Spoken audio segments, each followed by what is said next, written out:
चारों तरफ खेत, टूटी कच्ची सड़कें और रात होते ही ऐसा सन्नाटा कि जैसे हर चीज किसी डरावनी शक्ति के अधीन हो।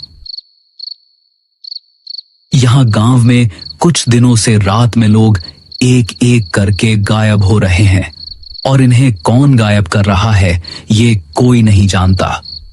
इस वजह से यहां के लोग रात में बाहर निकलने से डर रहे हैं। वीरेंद्र शहर में रह रहा था। उसके पिता की हाल ही में मौत हुई थी और अब उसे अपने पुश्तैनी घर और जमीन के कागज पूरे करने के लिए कुसुमपुर लौटना पड़ रहा था। शाम का समय था। आकाश में हल्की धुंध थी और सड़कें लगभग अंधेरी। वीरेंद्र ऑटो में बैठा गांव की ओर बढ़ रहा था। ऑटो वाला चुपचाप ड्राइव कर रहा था। वीरेंद्र ने मजाक में कहा, भाई रात में तो काफी सुनसान रहता है यहाँ। ऑटो वाला बस एक ही बात बोल पाया, साहब कोशिश करना रात को बाहर मत जाना।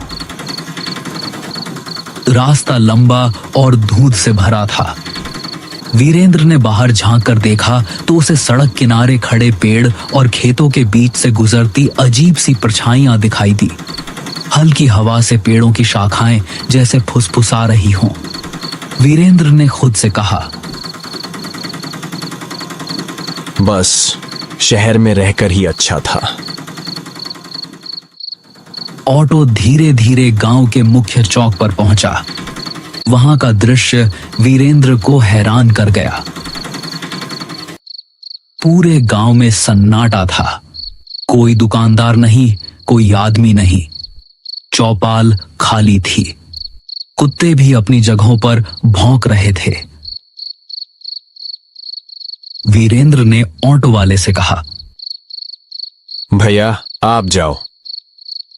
ऑटो वाला सिर हिलाकर चुपचाप वहां से चला गया। वीरेंद्र अपने पुराने घर की ओर बढ़ा। पुराने रास्ते, टूटी सीढ़ियां और जर्जर दीवारें उसे बचपन की याद दिला रही थीं। घर का दरवाजा अजीब तरह से बंद था। वहीं उसे अपनी बचपन की दोस्त मंजरी दिखाई दी। मंजरी अब अकेली रह रही थी। उसका चेहरा थका हुआ और डरावना लग रहा था। मंजरी ने धीरे से कहा, और वीरेंद्र इतने साल बाद कैसे हो? क्या हालचाल है? और यहाँ आना कैसे हुआ? हाँ मंजरी, मैं ठीक हूं। मैं बस अपनी पुश्तैनी जमीन का कुछ काम पूरा करने आया था। लेकिन यह बताओ, ये गांव में इतना सन्नाटा क्यों है? वीरेंद्र, हर रात यहाँ कोई ना कोई आदमी गायब हो जाता है। कोई आवाज नहीं, कोई निशान नहीं। बस सुबह जमीन पर एक काला निशान मिलता है, जैसे किसी ने उन्हें जला दिया हो। वीरेंद्र ने हंसकर कहा, मंजरी, ये सब मनगढ़ंत बातें हैं। गांव वाले डरावनी कहानियां बनाते हैं। अगर तुम इसे हल्के में लोगे तो शायद बाद में पछताओगे। रात में बहुत अजीब चीजें होती हैं। आवाजें, परछाइयां और कभी-कभी नाम पुकारने वाली आवाजें। वीरेंद्र ने उसे शांत करने की कोशिश की, लेकिन उसके मन में डर बैठ गया। वह जानता था कि रात अब शुरू हो चुकी है और गांव का सन्नाटा धीरे धीरे उसे अपने घेरे में ले रहा है। रात गहरी होने लगी।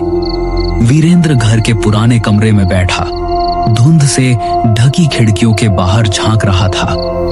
हर खिड़की पर अजीब सी परछाइयां गुजर रही थीं। कभी हवा में फुसफुसाहटें, कभी दीवारों के पीछे किसी का नाम पुकारना। वीरेंद्र ने सोचा, यह सब अजीब है, लेकिन उसके पास समय कम था। वो डरते डरते सोया। अगले दिन जमीन और घर के कागज कंप्लीट करने थे। वो धीरे धीरे गांव की गलियों में घूमना शुरू करता है। वहां हर घर का दरवाजा जल्दी बंद होता है, कोई बाहर नहीं दिखता, चौपाल बिल्कुल खाली। कुत्ते भी अजीब तरह से घूर रहे थे। वीरेंद्र ने महसूस किया कि जैसे हर कोई डर के साए में रह रहा हो।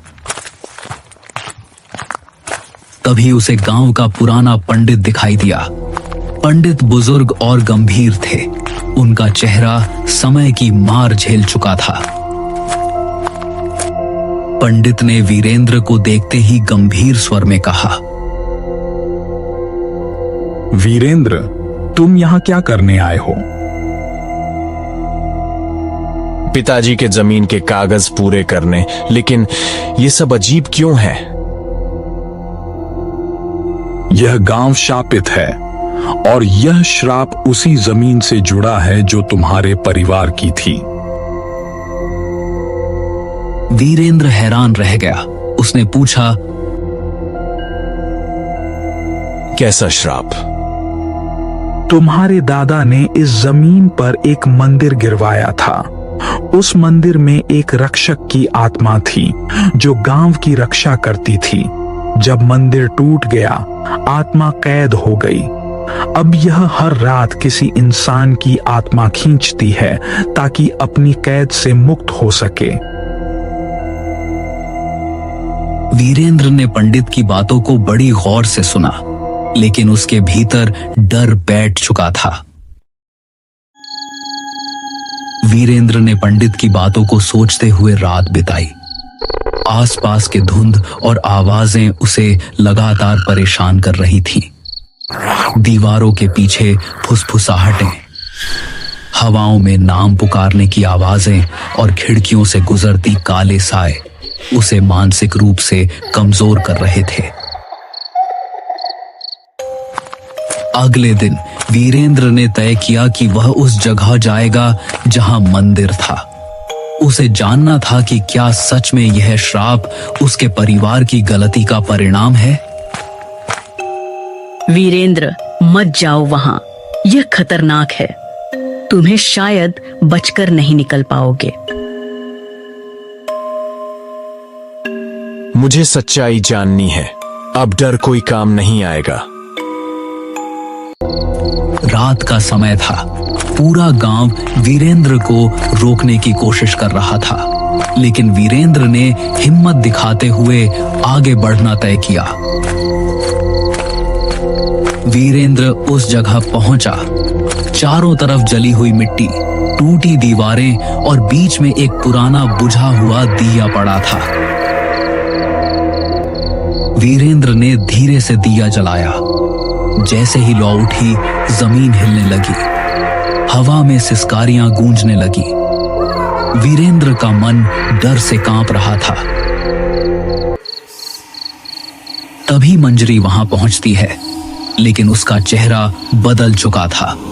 उसकी आंखों में अब शैतानी शक्ति दिख रही थी। मंजरी इंसान नहीं थी, वो वही राक्षस की आत्मा थी जो मंदिर टूटने पर कैद हो गई थी।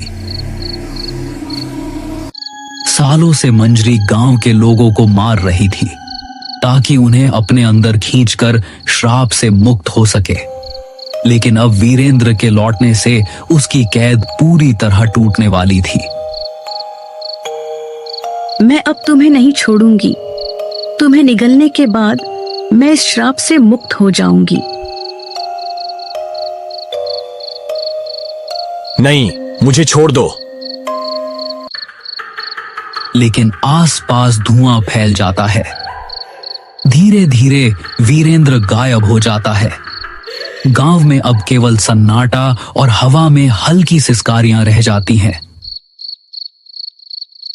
सुबह गांव में अफवाह फैलती है। वीरेंद्र भी उस राक्षस के चंगुल में फंस गया। गांव के लोग अब और अधिक डर के साए में जीने लगते हैं। कुसुमपुर की धुंध अब और घनी हो जाती है। सड़कें, पेड़, खेत और पुराना घर सब कुछ जैसे वीरेंद्र की कमी को महसूस कर रहा हो। मंजरी अब पूरी तरह शक्ति में गांव में घूमती है। हर रात वह नए शिकार ढूंढती है और कोई नहीं जानता कि अगली रात किसका साया दीवारों पर रह जाएगा।